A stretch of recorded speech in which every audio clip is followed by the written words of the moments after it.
Alright guys, today's been a rototiller day. Fun times, oh yeah. Decided to start off this morning with this Agway 3 horsepower and nothing but trouble. Nothing but trouble. First it appeared I wasn't getting gas and the carburetor was also leaking terribly. That was the original car I'm speaking of. So I pulled this whole gas tank and carburetor off of this parts engine I have right here. You see the green, that's why the green tank. And I put that on there, still wouldn't start, but it was getting gas. So then I knew I had a problem with the spark. So I had to rip all that off, pull the flywheel off and everything, and the points were messed up and the coil is a piece of junk. A couple of broken wires, everything, so this thing was a basket case.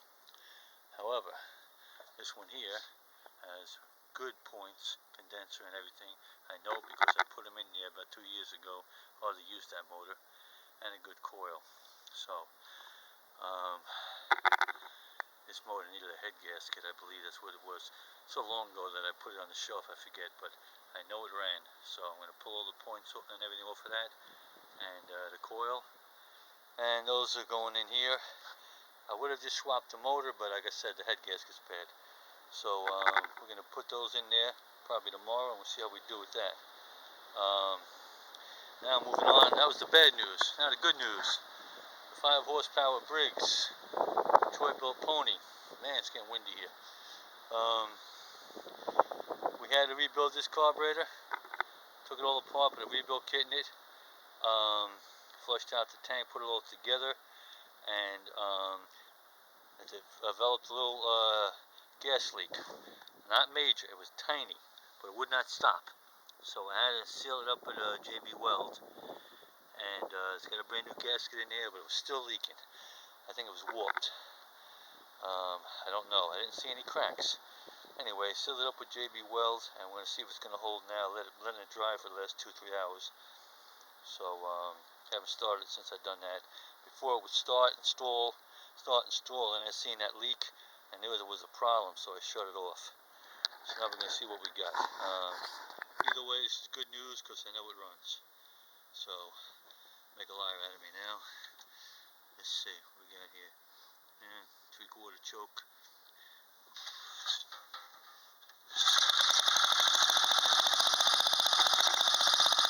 There we go. Starts up nice, no smoke. Got to play with the adjustment a little bit, but she sounds great. And about 3/4 idle now.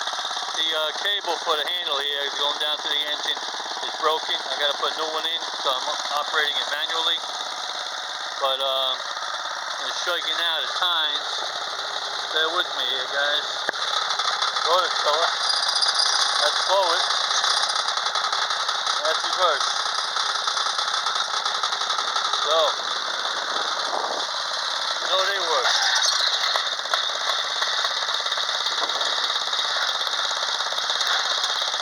Working good. Digging in. Those tines are in good shape.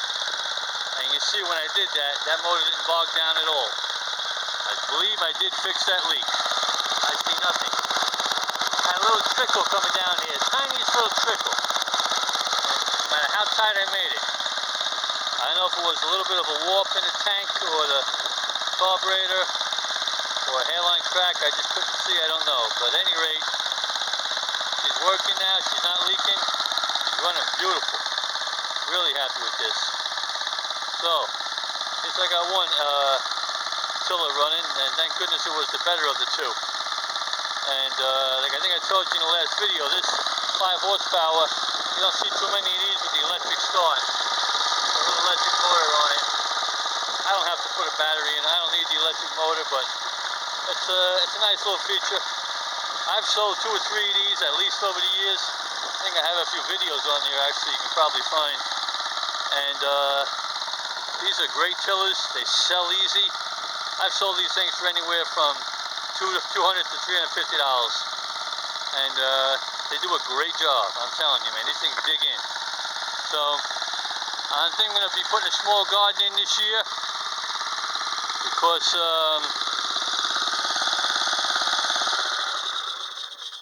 haven't put a garden in many years, but I'm going to put one in this year because I'm not too, let's say, trusting about buying fruit and vegetables from the store this year.